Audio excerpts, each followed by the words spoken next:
On Tuesday night, we told you about this man, the owner of Super Cheap Movers LLC, Treflin Duncan, also known by the alias Markel Robinson. He was taken into custody Wednesday morning by the St. Louis City Sheriff's Office, who says it was due to active warrants. This video shows when he was arrested at the courthouse while being sued for a different case involving one of his customers, Stephanie Mickles. They demanded payment before they would start unloading at the first location. Reasonable, but the issue was I was originally quoted a price of $584.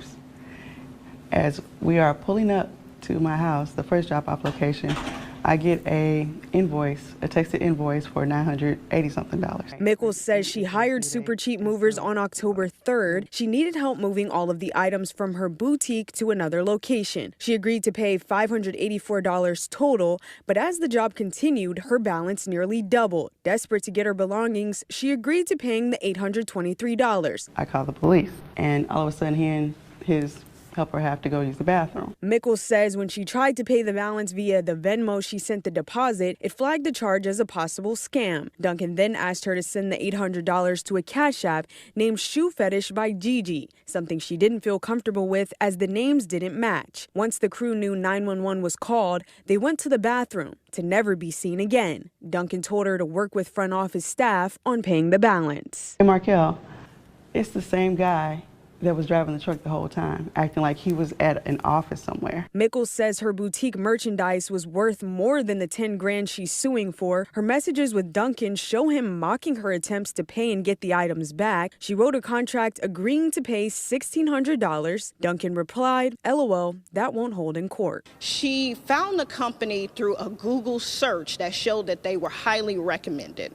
Teresa Fuller says weeks later, her 70-year-old mother fell victim to Super Cheap Movers, hiring the same company to move her two-bedroom apartment to Maryland Heights. They chose the most valuable items they found in the home and made sure they put it on a truck.